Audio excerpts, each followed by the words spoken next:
Picture a Harlem cellar so bright it could blind the sun, 1,369 stolen light bulbs blazing in defiance of the power company.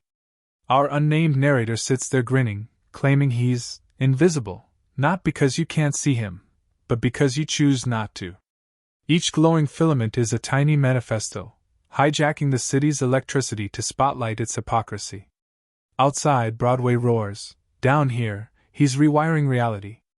And with that sly invitation, he unspools the story of how a promising student turned nocturnal outlaw. Rewind to the deep south, where his dying grandfather whispered, "Play the game, but play it under their noses." Diploma in hand, the young man is shoved into a battle royal, a brutal boxing spectacle for white businessmen who laugh over cigars. Blood stains the mat, but a scholarship follows, proving humiliation is the price of upward mobility. Ellison fuses satire and nightmare, warning us that praise often arrives gift-wrapped in pain. And so the briefcase holding his prize gleams, a trophy and a trap. College life seems idyllic, polished lawns, marching bands, the promise of respectability. Then trustee Mr. Norton requests a country tour, and curiosity steers them into brothels and bar brawls the campus brochure forgot to mention. One reckless afternoon obliterates the narrator's wholesome facade and the school's polished image. In minutes he learns how philanthropy can be voyeurism in a dinner jacket. When rumors explode, paradise locks its gates. Enter Dr. Bledsoe, college president and gatekeeper extraordinaire, whose smile could cut glass. Furious at the scandal, he gives our hero sealed recommendation letters and banishes him north to Harlem. The narrator leaves convinced he'll soon return a hero. We, wiser now, suspect a setup. Bledsoe's credo: "Play the game and beat them at it," sounds noble but drips poison. Invisibility can start with trusting the wrong mentor. Harlem streets pulse with neon, but every letter opens to the same coded betrayal. Keep him running. Hope evaporates faster than steam from a manhole. Each rejection slips another weight into his briefcase of dashed dreams. Amid boarding house whispers and subway screech, he feels himself fading from view. Yet quitting is not in his bloodstream, only reinvention.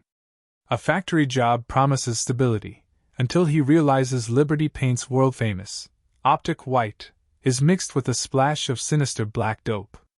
Even color theory can't escape racism's fingerprint. Then a boiler erupts, hurling him into a hospital where men in lab coats treat him like a fascinating specimen. Consciousness flickers, identity shorts out.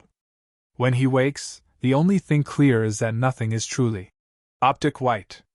Strapped to a machine buzzing with electrodes, he's grilled with riddles that test both memory and humanity.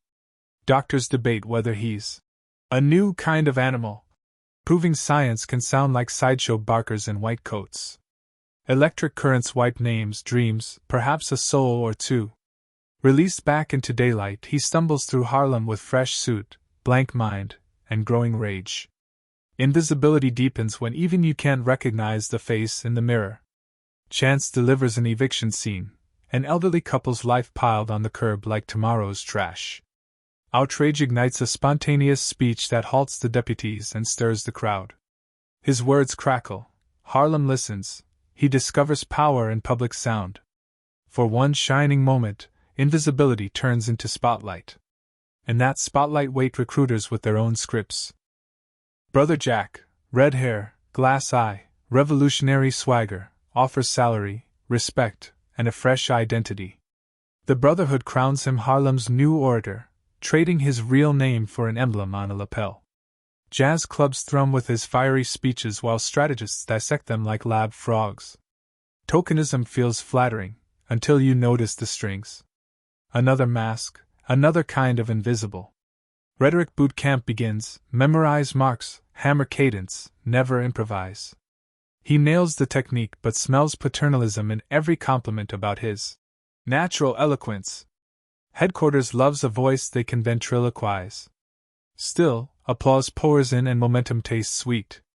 The briefcase now bulges with pamphlets, heavier but somehow hollow. Brother Todd Clifton disappears, then resurfaces hawking obscene Sambo dolls on a sunny corner. A cop's bullet ends Clifton's rebellion before it begins.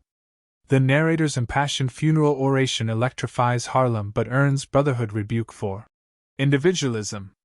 A paper doll becomes an atom bomb tearing holes in ideology. For the first time, he sees how movements devour their brightest stars. Reprimanded and demoted, he senses the Brotherhood's glass eye never truly focused on black voices. Meanwhile, Ras the Destroyer rallies Harlem against white-led crusades.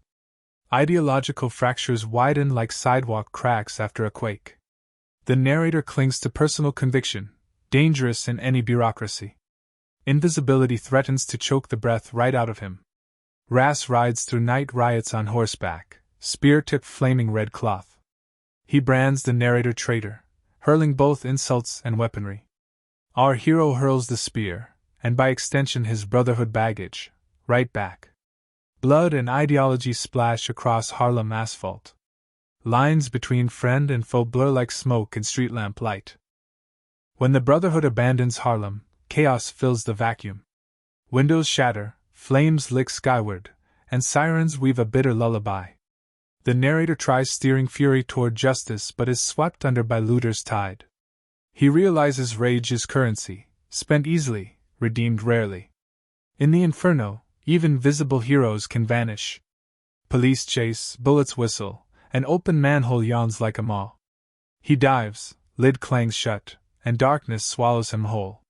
One bulb clicks on, then another, until the tunnel mimics midnight constellations.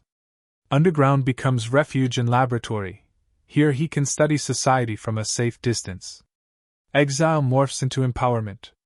In that glowing cocoon he begins to write, aiming for the lower frequencies, where truth hums beneath official noise. Storytelling becomes his new protest, each sentence a stolen kilowatt. He wonders whether surfacing would change anything, or just restart the masquerade. Still, the act of narration is a spark against the dark. Sometimes the pen is the brightest bulb. Looking back, he counts the masks: dutiful student, loyal worker, fiery speaker, obedient comrade. Each mask promised visibility yet warped his reflection. True sight, he decides, requires stepping outside the costume rack. Invisibility, paradoxically, sharpens the eyes. And so he asks us which masks we refuse to shed? Throughout, electricity flickers as metaphor: stolen bulbs, electroshock, riot flames, that final subterranean glow. Light exposes and blinds, darkness conceals and comforts. Liberty paints, optic white, preaches purity yet hides a black core, proof that brilliance often requires what it seeks to erase. Power flows where cables lead, not where slogans point. Ellison refuses to let us forget that every switch has two positions. The Brotherhood preaches class, Ras preaches race, both demand submission. Between them the narrator discovers the peril of any dogma that muffles individual conscience. Charisma becomes commodity, dissent becomes heresy, and the crowd cheers whatever flag is tallest. Ellison warns that liberation starts when you write your own script. Even if the stage lights are dim, the voice can still carry. Decades later, Invisible Man still whispers through earbuds worldwide. Its jazz-inflected sentences riff on identity long before algorithms commodified the self. By ending underground yet broadcasting upward, the narrator turns invisibility into an amplifier. He asks whether we, too, feel unseen, and what we'll do with that darkness. On those lower frequencies, his story just might sync with ours.